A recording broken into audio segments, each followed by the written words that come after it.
Entonces vamos a poner acá primero las fechas que tendríamos, luego acá los valores.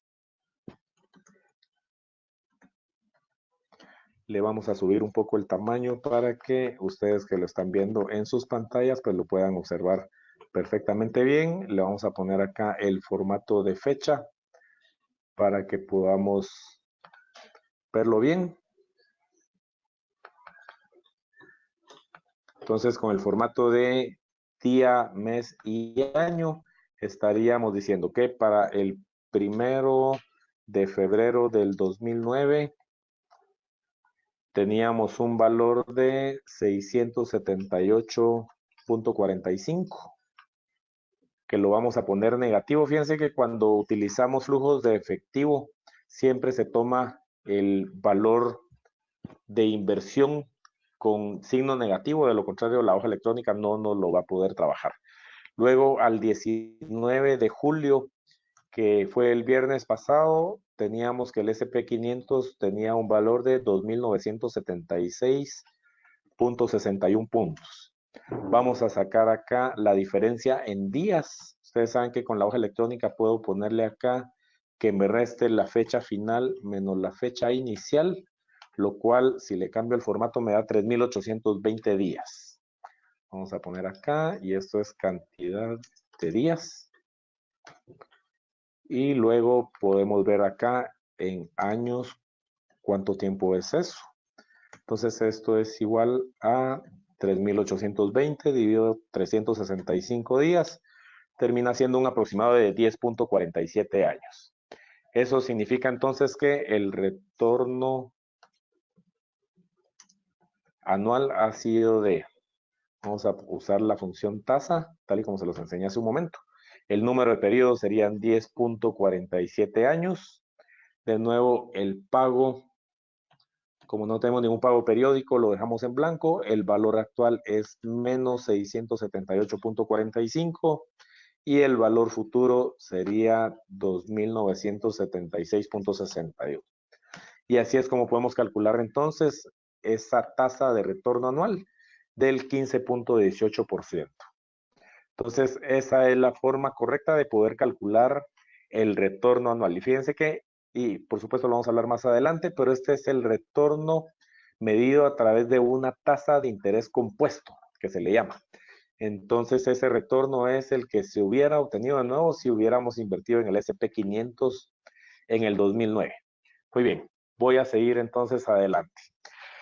Acá podemos observar los retornos anuales que hubiéramos obtenido del SP500 en distintos periodos. Ya vimos cuál hubiera sido del 2019 para la fecha. Acá les pongo el retorno que podemos o hubiéramos obtenido de una inversión de 1928 al 2018. Esto significa un retorno del 9.49% anual. Si hubiéramos invertido en el 2009 al 31 de diciembre del 2018, hubiéramos podido obtener un 12.98% anual de retorno. Entonces, imagínense ustedes, estos retornos que estamos viendo acá, como les decía, seguramente son bastante más altos que lo que ustedes hubieran podido obtener si hubieran invertido en alguna opción, llamémosle segura, o relativamente segura a un pues riesgo relativamente bajo, ¿verdad? Entonces, que pudiera ser por ejemplo el banco. Entonces, imagínense ustedes, acá hubieran podido obtener un retorno bastante interesante. Entonces, les dejo ahí unos 10, 15 segundos solo para que se la piensen, para ver qué es lo que ustedes pudieran hacer con ese tipo de retornos.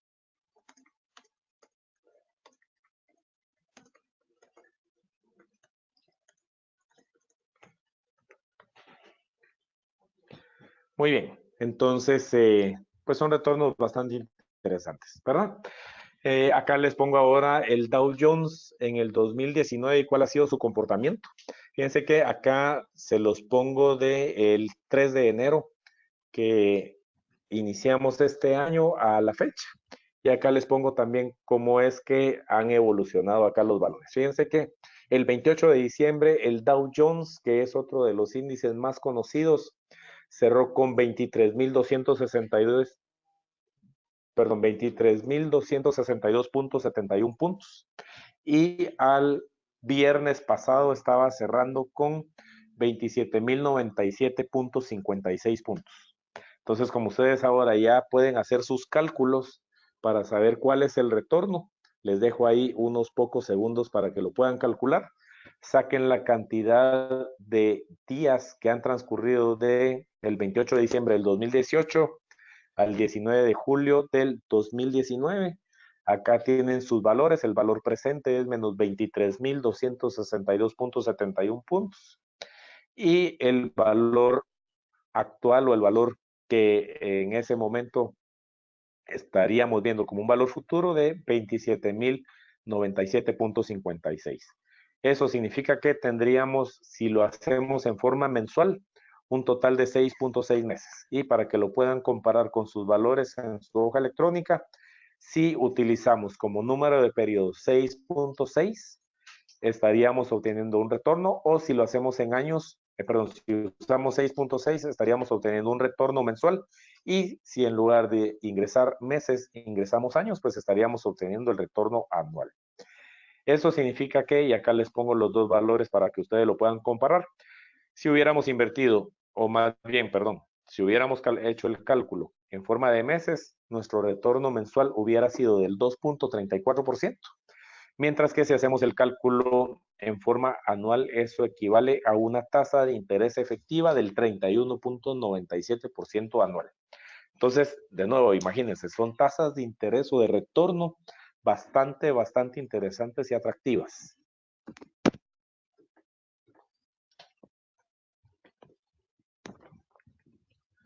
Muy bien, si alguien no le dio el valor, nos pueden escribir a la dirección de que les había dado en un inicio, ¿sí? A la dirección de soporte. De cualquier manera, pues si lo hacen ahí en su Excel de acuerdo a cómo les enseña, estoy seguro que les va a dar. Esto es pues relativamente sencillo. Muy bien, seguimos adelante.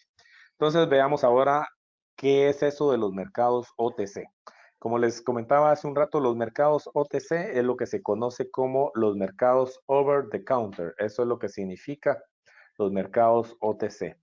En este caso, estos mercados OTC son mercados extrabursátiles donde se negocian distintos instrumentos financieros, como por ejemplo bonos, acciones, divisas, que ya dijimos que las divisas son Forex, etcétera, directamente entre dos partes.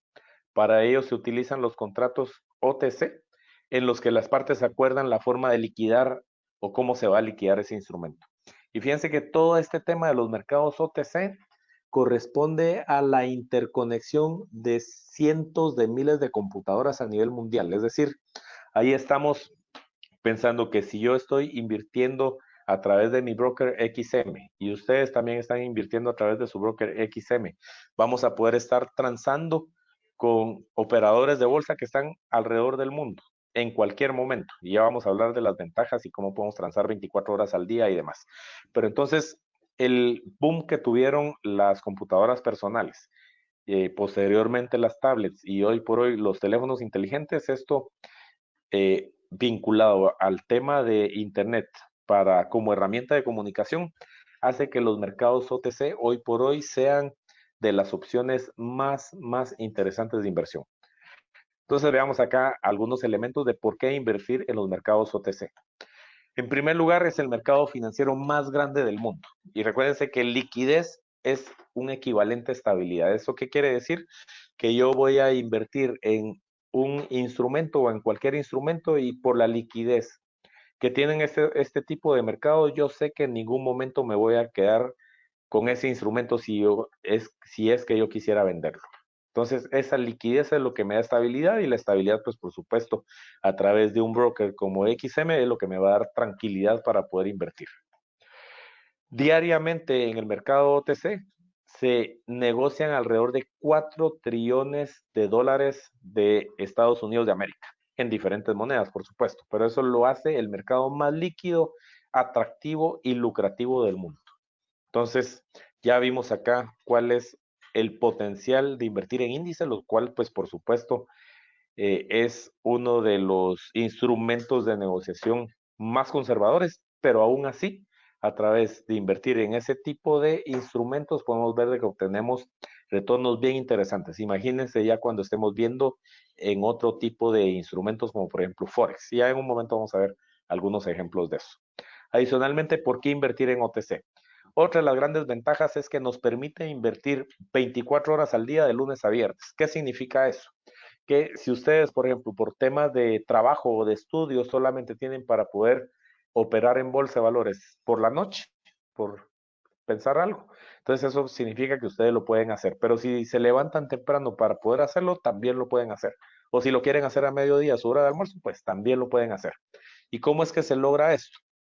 Fíjense que cuando estamos hablando acá del lado de América, estaríamos pensando que cuando está abriendo la bolsa de Nueva Zelanda o de Australia, que vendría a ser aproximadamente a las 4 o 5 de la tarde hora de Nueva York, en ese momento que se abren esas bolsas, pudiéramos ya comenzar a operar. Luego ya avanzadas las horas y ya cuando comienza a avanzar el día en Australia y en Nueva Zelanda, posteriormente ya en unas horas irá a abrir Londres o las bolsas de Europa.